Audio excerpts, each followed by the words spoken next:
Well, a guy that I'm sure we listened to the right album to here, although there is an expanded version of this album, is Al Green. And we have covered Al Green before. This will be our second time. This one is going to be, for reference, Call Me by Al Green. I will be starting the review on this one, but before I do, Matt, go ahead and run the numbers for us. Yep, so this is in Rolling Stone's list at number 427. On besteveralbums.com, it comes in at 264 in the 1970s, number 30 in 1973, 1,241 of all time, and on Best Ever Albums, it's listed as Al Green's highest-ranked album of all time. Okay, so wow, even higher than the one we've covered before. Yep, that one, the one that we covered before. Let's Stay Together for reference for the listeners. Nope, I'm Still in Love with You. Or I'm Still in Love with You. I'm sorry. Oh, my bad. Pardon. Let's Stay Together. Yeah, I'm Still in Love with You is actually on Best Ever Albums. It's his third highest ranked album. Well, I have to admit that I am not a huge Al Green fan. I have decided. I feel like every Al Green song sounds like Let's Stay Together. There's a lot of Jesus on this album as well. And I'll be honest with you, I like my R&B edgier. I like my R&B more varied musically. And I think I talked last night about the fact that there are some voices that click for me and I feel them, and some voices I can appreciate being good but don't click with me. And I think we all have different voices that we feel that way about. Matt famously did not really connect with Otis Redding, despite Josh and I thinking he may have lost his mind, but I get it. That's what it was.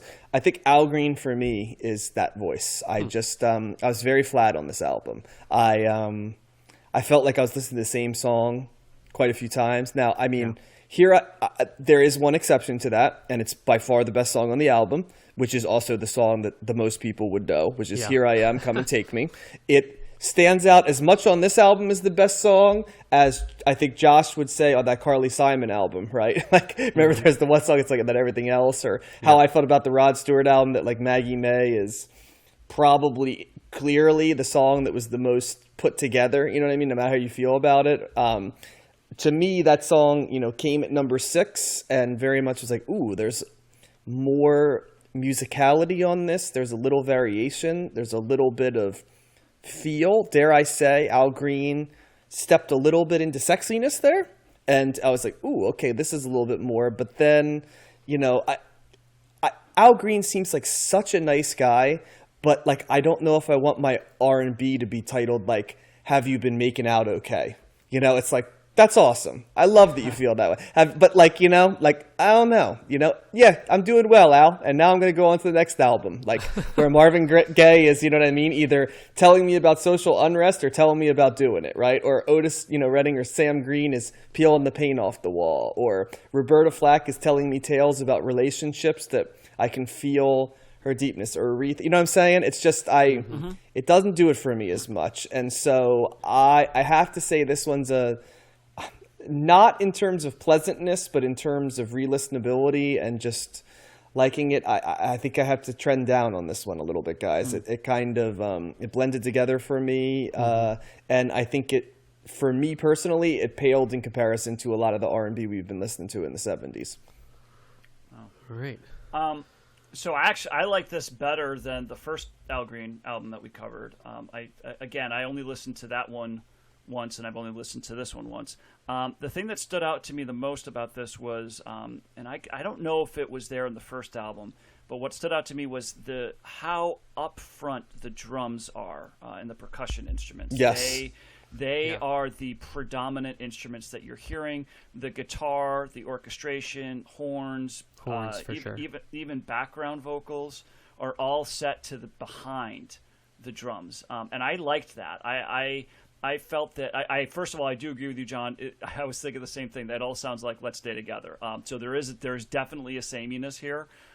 But for whatever reason, I was picking up more on those drums, and because of that, I was able to find a groove with all of these songs.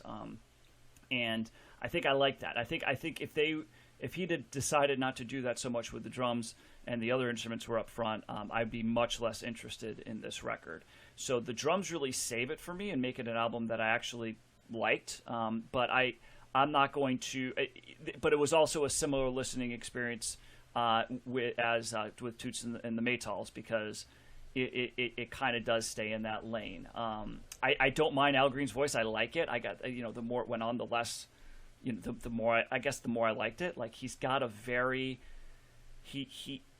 that falsetto, those falsetto notes that he hits it's so controlled, and it seems like it's so easy for him to do, and it's very muted. He's not a belter, right? It's not like this powerful thing that he's doing, and he's not a screamer. He's he's got a smooth voice, and he controls it very well, and it certainly fits the mood that he's going for with a lot of these songs. So so on one listen, I liked it, and it'd be interesting if I went back to the other album, if I would pick up on that as much. I'm not sure if there was much of a change there, but with the drums. But so this was much more pleasant for me. Again, it's not my genre, but I could see myself listening to this here and there,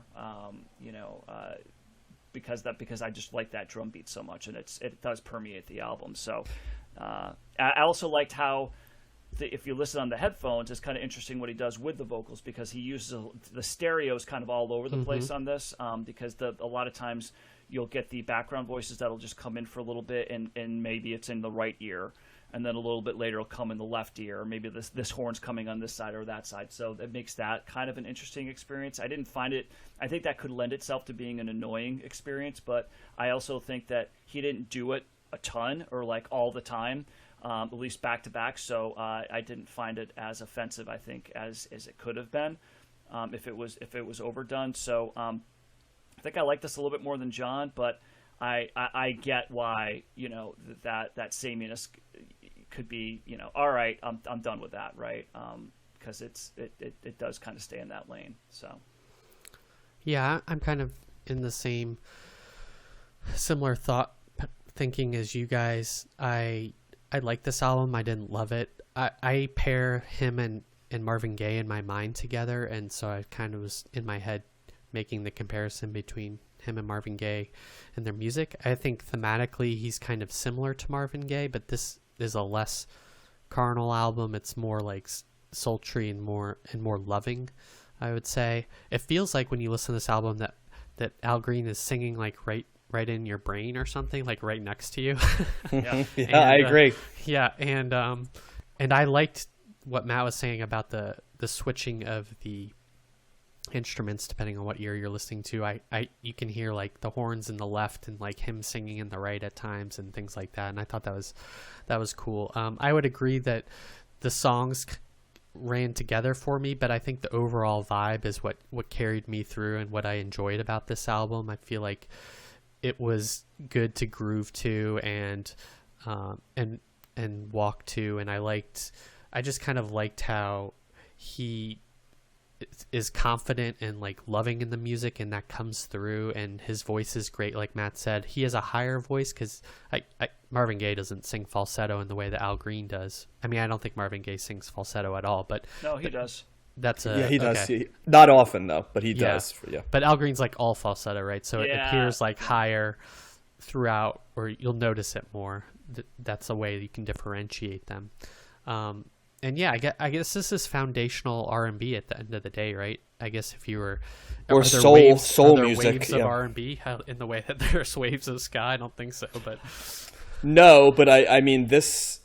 If we talk about Marvin Gaye inventing sort of the sexed up, jam, right? Joint, as they'd say down the road. Yeah. Like this is more. The other thing that I think we should mention is this is a little bit of a throwback to that Ray Charles thing, and he covered. I know he covered Hank Williams, and I'm pretty sure he covered Willie Nelson on this album too, if I remember correctly. Is that "I'm So Lonesome I Could Cry"? Yes. Oh, "I'm So Lonesome I Could Cry" is Hank Williams. Yeah, and then Willie Nelson was. You ought to be Funny How Time Slips Away is a Willie Nelson song. Okay. Yeah. Okay. So, and they sound like country songs. And so I can't see Marvin Gaye doing a country song, you know what I mean? Or, and I think that's a difference. This to me is a little bit backwards looking to influences, right? There's a little bit of gospel here. There's a little bit of traditional R&B, a little bit of country western, right? And I think this is more of a, like a lineage album. Right, whereas the Marvin Gaye and and in a different way Stevie Wonder are doing sort of a more future oriented R&B. If that makes they're Yeah, they're that's fair. defining the genre, where Al Green is simply a standard in the genre, And I think that, not in a bad way, but I think that is very much here. This is a much safer album.